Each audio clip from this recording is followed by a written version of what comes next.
This is going to blow your mind. See, the money in your bank account is not really your money. When you deposit money in a bank, you're essentially agreeing to allow the bank to lend it out. So in the US, the reserve requirements used to be around 10%. So if you deposit $100, the bank can lend out $90. And then in 2020, the reserve requirement went down to 0%. Yeah. So if you go deposit $100,000 in a bank, your bank can lend out that $100,000 to me.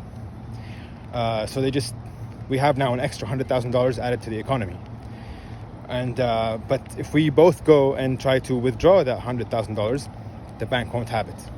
This is how the entire financial system works. It's called fractional reserve banking.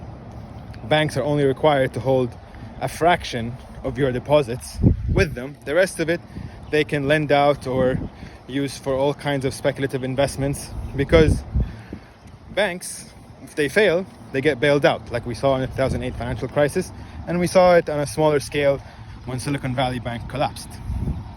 A shocking few number of people are aware of this or even acknowledge that it's a threat.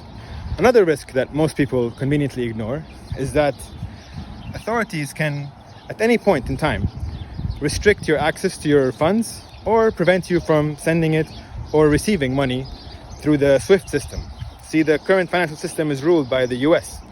If you want to use the SWIFT system, you have to be in the good graces of the United States government. And if you're not, then we'll ask Iran, Iraq, Libya, Syria, what happens to them? They restrict them from accessing SWIFT, which means they cannot send or receive money, and they become basically rogue states, and they have to fund bilateral deals with other states. And they do this, and they can also do this for individuals like you and me who challenge the official narrative.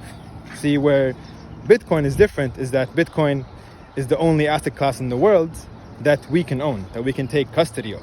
And we don't have to trust that the United States government or our bank can allow us access to our money or allow us to send and receive money. This is a big deal. See, people who don't understand Bitcoin will say that it's a risky investment.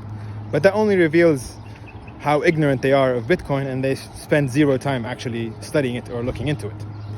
I would actually say that not owning Bitcoin is way riskier than owning Bitcoin.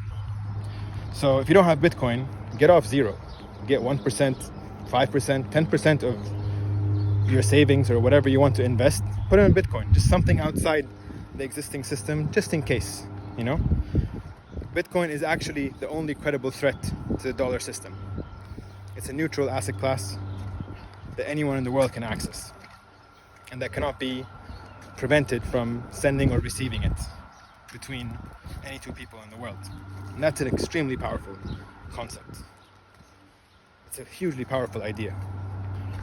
It's a system of rules without rulers, instead of a system of rulers without rules. It is part of the resistance.